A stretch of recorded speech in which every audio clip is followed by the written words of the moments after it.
राधा को अपनी सास से बहुत प्यार था। मम्मी जी, आपकी साड़ी कितनी प्यारी लग रही है। काश मैं भी आपके जैसी साड़ी पहन पाती। अरे बेटा, हमारे जमाने में तो साड़ी ही चलती थी। तू क्या करेगी साड़ी पहनकर? दिन भर भागा दौड़ी करती है। साड़ी कंफर्टेबल नहीं फील कराएगी। तू तो ऐसे ही जचती है बेटा। राधा सास को लेकर घूमने जाती, सैर करती और उनसे खूब बातें किया करती थी। एक दिन, अरे राधा और माँ सुनो, अब हम लोगों को बम्बई चलना पड़ेगा। मेरी नई नौकरी वहीं लगी है। अरे वाह माँ, कितना मजा आएगा ना। अरे नहीं नहीं, मैं नहीं जाऊंगी।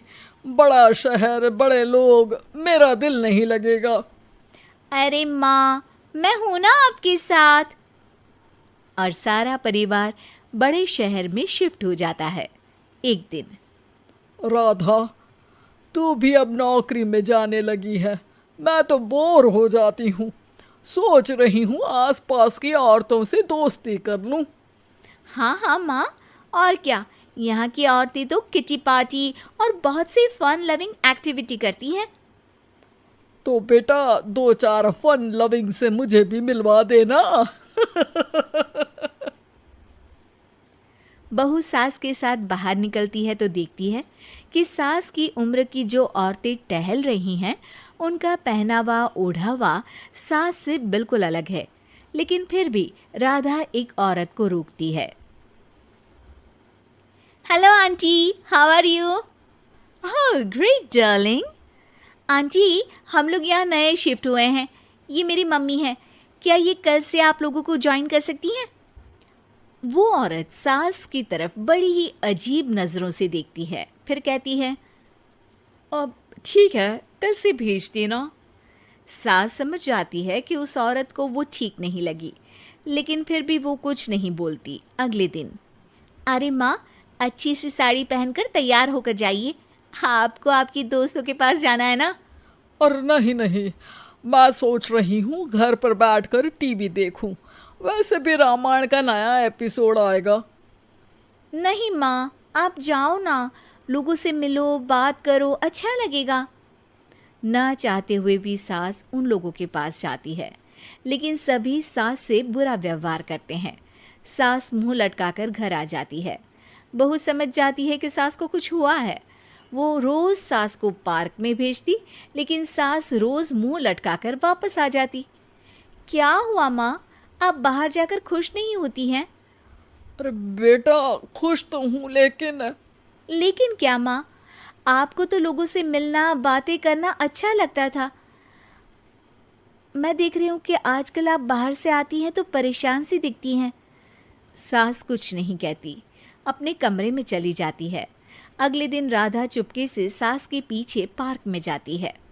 हेलो, कैसे हैं आप लोग? एक औरत मुंह बनाकर साइड हो जाती है।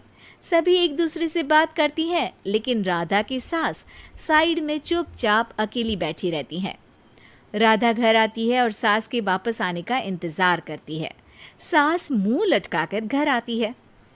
अरे मम्मी जी, तब से इंतज़ार कर रही हूँ, जल्दी तैयार हो जाइए, मार्केट जाना है। राधा सास को लेकर बाजार जाती है और उन्हें कुछ मॉडर्न कपड़े दिलाती है। अगले दिन सास उन कपड़ों को पहनकर पार्क में जाती है। Oh my god, you are looking gorgeous. Beautiful top, कहाँ से लिया? हे, मेरे घर में कल किटी है, तुम जरूर आना। अजीब औरतें हो तुम लोग। मैं रोज आती थी, तब तो तुम लोग सीधे मुंह बात भी नहीं करती थी। आज इन कपड़ों को देखकर तुम मुझे घर बुला रही हो। लेकिन सुनो, अब मुझे तुम लोगों से कोई बात नहीं करनी और ना ही दोस्ती करनी है। अरे तुम तो बुरा मान गई। वैसे दोस्ती नहीं करनी थी तो ये कायाकल्प क्यों किया? ये मेरी बहू ने किया है। मैं यहाँ सिर्फ ये देखने के लिए आई थी कि तुमको मुझसे समस्या है या मेरे कपड़ों से। कपड़े तो बदले जा सकते हैं। अच्छा चलो, जो भी हो, अब हम लोग तुम्हें अपने साथ रखने को तैयार हैं। लेकिन अब मुझे तुम लोग नहीं पसंद।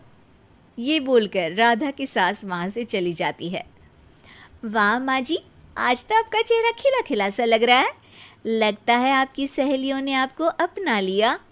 हाँ, वो तो अपनाना ही था।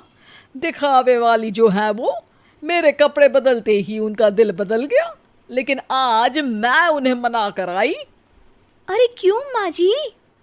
क्योंकि उन लोगों को मुझसे नहीं मेरे कपड़ों से दोस्ती करनी थी।